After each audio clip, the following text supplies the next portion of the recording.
Karon, usa sa tulo ka tawo sa yuta nag-isip sa ilang kaugalingon nga mga sumusunod ni Hesukristo.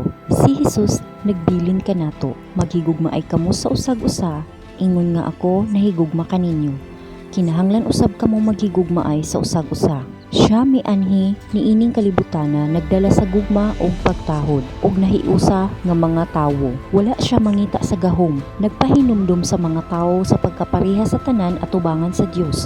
Nagtudlo sa pagpasaylo ug gugma. Adunay 2.5 ka bilyon kanato mga Kristohanon. Ug kung atong matinud-anon nga tan-awon ang atong kalibutan, matubag ba nato ang mosunod nga pangutana nga positibo?